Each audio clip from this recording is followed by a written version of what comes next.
ना तड़पने की इजाज़त है ना फरियाद की, घुट घुट के मर जाऊं यही मर्ज़ी है मेरे सय्याद की। जी हाँ मोदी जी, मुस्लिम कौम के साथ आपने कम जुल्म ढाए हैं जो अब ये कश्मीर फाइल जैसी मूवी को प्रमोट कर दिया। सुनिए आप क्या कहते हैं अपने भाषण में। मेरा विषय कोई फिल्म नहीं है,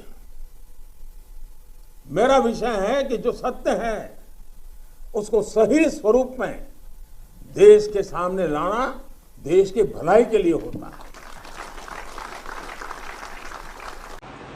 जी हाँ, जो सत्य है उसे उसी स्वरूप में देश के सामने लाना चाहिए, यही देश की भलाई है। तो फिर 2002 के दंगों में जो कत्लेआम हुआ मुस्लिमों के साथ, उसे भी तो देश के सामने लाना चाहिए। 2002 के दंगों के लिए आपने जिस तरीके से क्रिया के ऊपर प्रतिक्रिया की थ्योरी दी, उसको भी तो देश के सामने लाना चाहिए।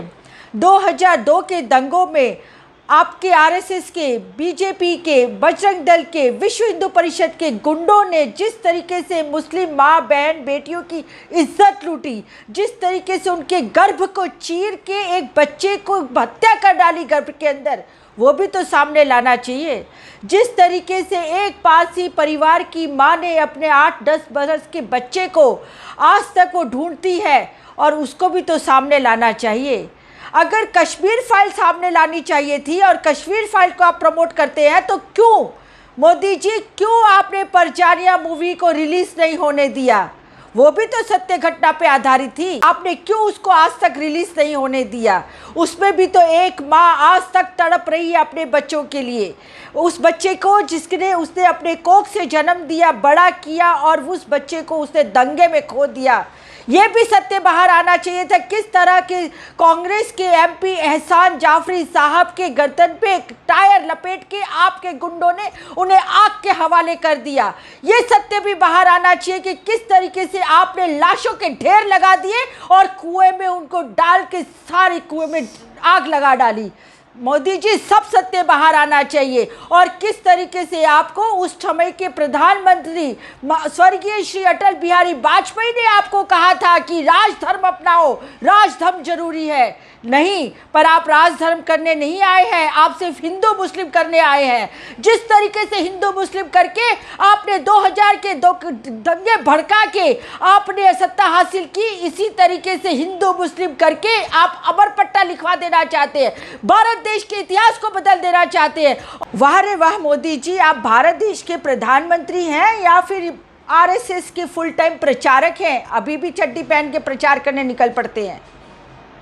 अरे आपको कश्मीर फाइल के जरिए जब कश्मीरों की तकलीफ़ें, दुख और प्रताड़ना और मुसीबतें दिखाई दे रही हैं, तो आपको ये भी दिखाई देना चाहिए कि उस समय वहाँ पे किसकी सरकार थी? किसी की सरकार नहीं थी। और उस समय मुफ्ती मोहम्मद सईद जब अपना सरकार नहीं चला पा रहे थे, तो वहाँ पे गवर्नर का शासन था। और वो गवर्नर कौन था? वो आपका नुमाइंदा था, जिससे आपने बाद में भारतीय जनता पार्टी की टिकट दी जगमोहन को, और वो फिर वहाँ पे कैबिनेट मंत्री भी बने। और उस टाइम पे दिल्ली में वीपी सिंह की सरकार थी। माननीय मोदी जी, आपसे कहना चाहते हैं कि देश के हालात बहुत बदतर होते जा रहे हैं, लोगों के दिमाग में जहर भरते जा रहे हैं आप लोग, और आज आप लोग एक मानव बॉम्ब की तरह लोगों को खुला छोड़ दिया है। आपने युवाओं के दिमागों को जहर से भर डाला है, और वो दिन दूर नहीं, अगर यही परिस्थिति रही तो हमारा देश में गृह युद्ध में बदल जाएगा। संभालिए अपने आप को और संभालिए अपनी वाणी विलास और भाषणों को। मूवियों के ऊपर किसी तरह के कमेंट नहीं होने चाहिए, आपको तटस्थ रहना चाहिए। आप देश के प्रधानमंत्री हैं, आप किसी आरएसएस संघ के प्रचारक नहीं हैं। आज से मैं इतना ही कहना चाहूँगी कि देश को बचा लीजिए, ये देश बहुत गलत तरीके से गलत दिशा में जाता जा रहा है। इस वीडियो के जरिए मैं सिर्फ एक ही संदेश देना चाहती हूँ मेरे तमाम देश के भाइयों बहनों से, कि राजनीति करने वाले राजनीति करेंगे, ये उनका काम है, ये उनका पेशा है, पर उनकी वजह से हमें किसी तरीके से अपने मन और विचारों में बदलाव नहीं लाना चाहिए। हम भारत देश के वासी हैं, और हिंदू, मुस्लिम, सिख, ईसाई सभी हमारे देश के भाई हैं, और हमें सबके साथ मिलजुल के रहना है।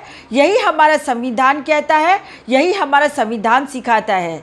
बस आज के लिए इतना ही। मेरा नाम रत्ना वोरा। यदि आपको मेरा ये वीडियो अच्छा लगा हो तो आप इसे ज़रूर शेयर कीजिए, इसे सब्सक्राइब कीजिए और अपने मित्रों, दोस्तों, साथियों से भी सब्सक्राइब कराइए। नमस्कार।